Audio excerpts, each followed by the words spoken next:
I'm standing here with Sean Durkin, writer-director of Martha, Marcy, May, Marlene. That's quite a tongue twister, isn't it?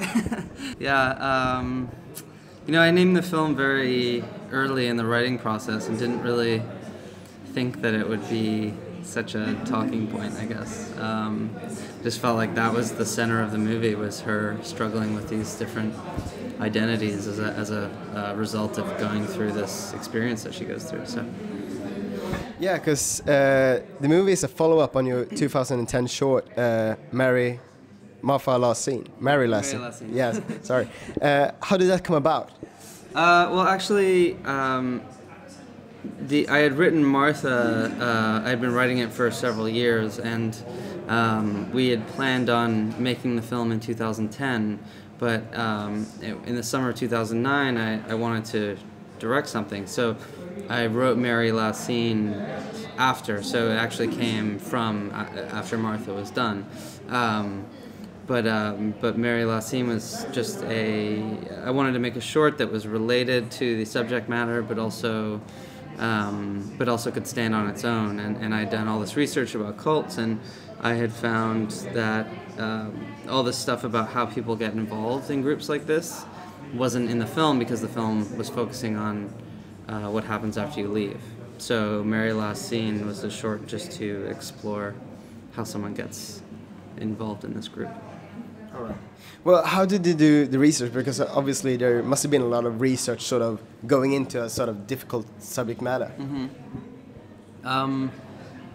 I started by reading about more famous groups like Jonestown and the Mansons and people like that, and but pretty quickly got away from that and started to look for more local groups, and found a few groups in upstate New York where we shot the film. And then as I was working on it, I would just talk about it to people, and then people would just, it became almost common that someone would say, oh, I actually knew somebody who was in a group, maybe they'd be willing to talk to you. So all of a sudden this word of mouth research in a way just started to come about. So I just started to meet people and hear about their stories. Did you meet any like actual cults in that way, or just like people who have sort of moved themselves away from the cults? I never went to anything. I wasn't so interested in that. I wanted to really study the fallout of it, and so I spent time with people who had both escaped and then who had been fully involved, and then I also spent time with people who visited just for a few days and realized what was happening and left. So I was able to get this good, just a couple different views on the experience.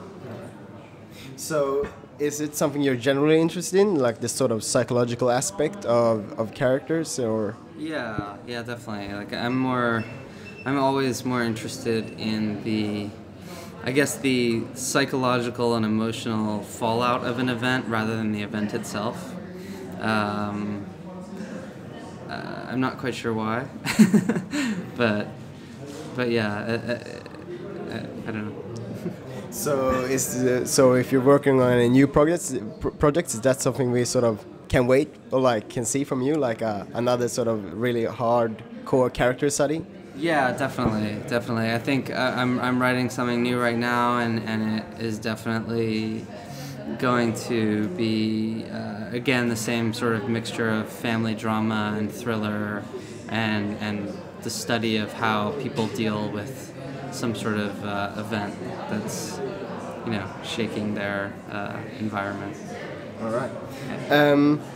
So, as both a writer and director, do you consider yourself anything more than the other? More writer than director, or is it sort of always a combination? No, it's always a combination, and I don't think of the two as separate. Like I never say, okay, I'm a writer and now I'm switching over to directing. The whole process is, as I'm writing, I'm preparing to direct, and as I'm directing, I'm rewriting. Like even in rehearsal and editing, I mean, you rewrite through the entire process. And then the same way, when you're writing a scene, you're always thinking about it visually and storyboarding at times and thinking about how to shoot. So it's all one process for me. All right, so thank you very much. Cool, thank you. Good luck with your new project. Thanks very much.